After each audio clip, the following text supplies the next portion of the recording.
All right, here we are in week 10. We're hitting the double digits, right?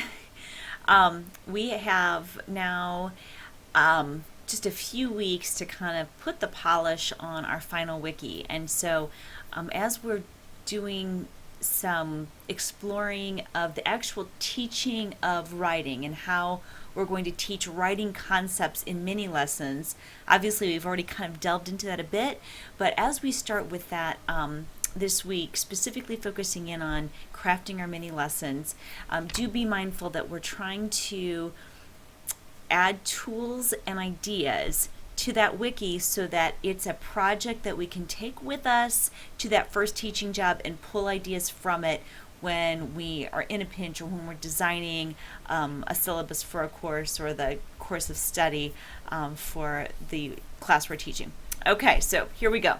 This week we're going to be mostly reading from Atwell. In fact, this portion right here is something I just added. You're not going to find it in your version of this of the syllabus, but until I go update the syllabus, maybe you will find it if I go and update it. Okay, so what we have right here is just some Atwell reading. There's chapter 2 about teaching reading, chapter 6 about mini lessons, and it looks like only 2 chapters of reading, easy week, but it's a lot of stuff. And we've talked a little bit before that we can't teach reading without teaching writing. Kind of delved into that a bit last week with our voice thread and thinking of ideas of how to teach problem areas and that kind of thing, using what we know to be weaknesses in readers and have writing inform that, and vice versa. What we know doesn't work well with readers and having them look at it from a writer's perspective. But hear what she has to say also on teaching reading. And here's what we're going to be talking about. First of all, chat it up a bit on the discussion board with what do you most look forward to in teaching writing and what do you dread?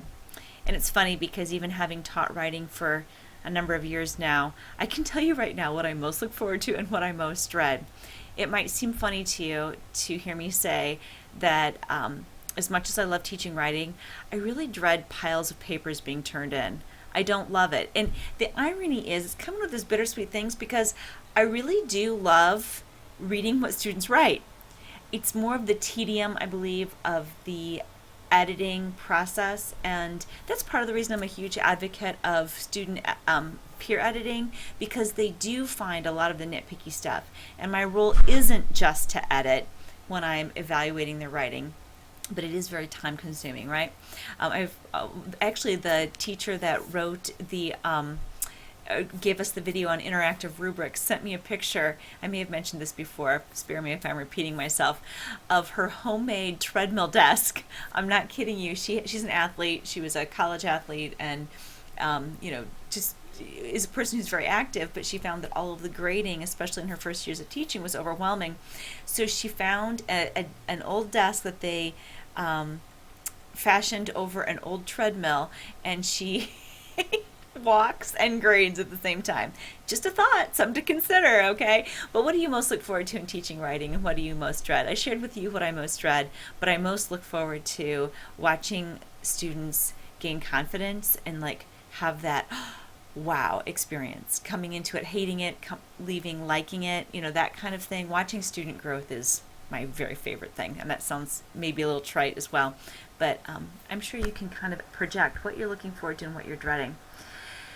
For your blog this week, would you comb through the mini lessons? There's lots of stuff in chapter 6, and the teaching reading chapters as well. I group those together because I believe there's a lot of fodder for developing mini lessons in both of those sections. And share out your favorite ideas and why you like them. Give us page numbers. Help us reference where these things are at so we can pull them later. And in our wiki this week, and this is what we're going to roll into week 12. So this week and the next 2 weeks, you're going to be using the 4 writing tasks you already created. You're going to review the Common Core standards you're covering. You're going to break down the items of mastery you're hoping to achieve and create 4 mini lessons. I say using PowerPoint because it's a good go-to. It's safe. Most schools are going to support it. But it also can get kind of tired, so I'd also encourage you to find other teaching out formats that you prefer. Consider how your lessons will engage and motivate students. Show how these lessons fit tasks and standards. So here's what I'm looking for.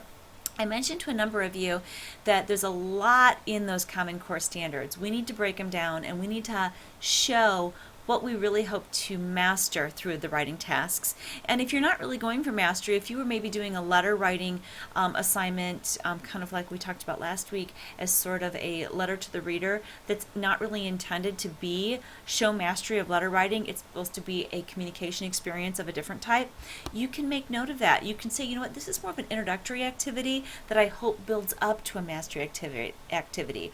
Or this activity is a mastery activity because I've already done, ideally I'll have already covered this and students have already made progress to the point where they can master this particular concept. Okay, so that's the breaking it down point.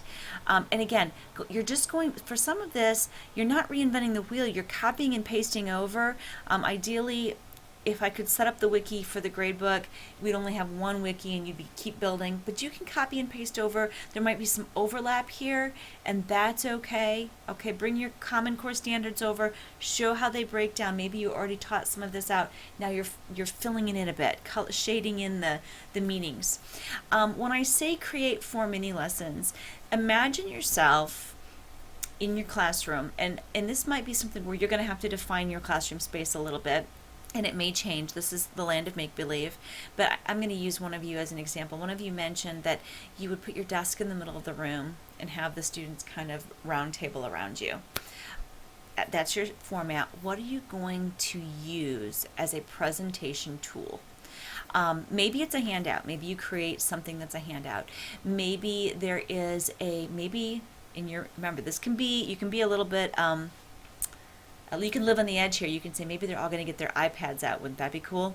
And you're going to take them all to a certain site, and they're going to do some sort of web exploration that teaches them.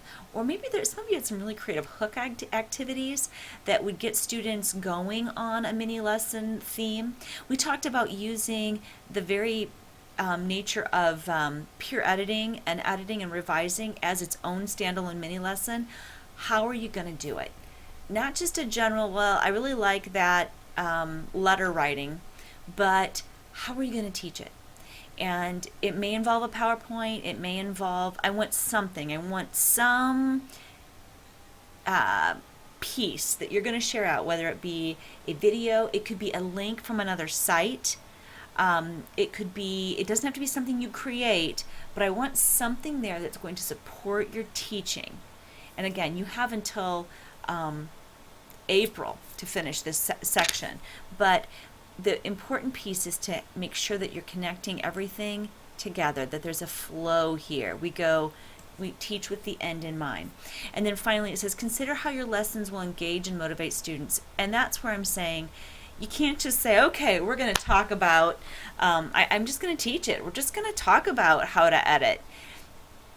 How are you going to get kids engaged and motivated? How are you going to tell them, embed for them the why that they're learning this for? How are you going to cast a vision in your mini lesson? And that again can be demonstrated through this teaching device that you create. Hopefully it's better than a Word document shown on a screencast page. Okay? But, knock yourselves out on that. Think creatively. For all of you, not just your elementary students, consider also that mini lessons may be something that are taught in stations, that you're only working with a small group at a time, but also consider how that dynamic will change if you have a class of 25 students. Okay, and then I mentioned that beyond reading this week, I have added a few resources, and this is to help bolster your wiki, and I will put these links in, some of these links you can find really easily, but I'll add them to our outside links. YouTube, TeacherTube, and SchoolTube are all, you know what YouTube is, so you can imagine what TeacherTube and SchoolTube are. I believe they all require a free login of some sort, okay? But they are great resources for teaching materials. The more teachers are going to flipped classrooms and online teaching and blended teaching, the more teaching tools you'll find out there. Some are awesome. Okay, I've shown you some of my favorites through this course.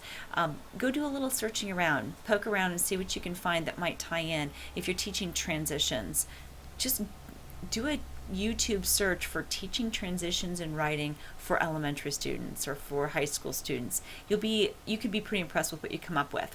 Find one that fits your style, or make your own. Have at it. Screencast-O-Matic that I use here is free. It's pretty simple.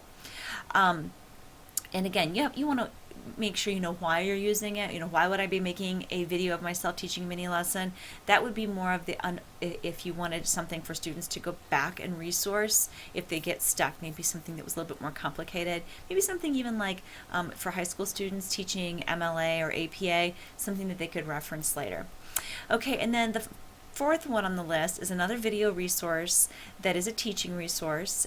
It could definitely embellish your mini lessons. It could be something that students work on individually, but it could also be something that you work together with them on. The catch is that this one is a paid site, but you can set up a 30-day trial, and I encourage you to do that just to kind of experiment with it. And there's ways to keep getting free accounts on things, right? You can always have a different email or whatnot. So try your free vocabulary just to see what's out there. Basically, the premise of this website is that they set everything to music. It's not just writing, but it is there's a lot of writing resources. I use them often for especially my students who need a little bit of remediation, and it would serve very well for a mini lesson context when you're first introducing something or when you're reteaching something is where I think vocabulary is a nice resource for us. So discussion board, blog, wiki, and we're all about mini lessons this week. I hope to also be able to demonstrate out for you an elementary teacher sharing mini lessons. I keep saying that every week, but I haven't heard back. Well, I have heard back that she's working on it. Kind of a perfectionist. She's afraid she didn't have something good enough for us. I said, really? We're not that picky. We just want to see what you do. So hopefully we'll have something soon from her. And you'll see that pop up on in the either communication or outside links. It'll be clear to you though. Have a great week. If you have any questions, give a shout out. And remember, as you're considering mini lessons, start envisioning your classroom, how you want to set it up, what will work, how you're going to transition students from your mini lesson to their work, and how you're going to choose what material gets taught in mini lessons. How long will that period be? My experience is that what we think will only take 15 minutes, sometimes we get going and we need to limit ourselves as teachers to some degree so that we're not just bombarding students with tons of information. So consider these different influences on what your class might look like as you're planning a few of these teacher-led moments that can also be a student collaborative moment. So don't eliminate those options. Remember, we're not the sage on the stage. We are trying to draw out the inquiring minds that are around us and try to make them into learners who really dig deep and make their learning personal. Have a great week, and I look forward to seeing your work.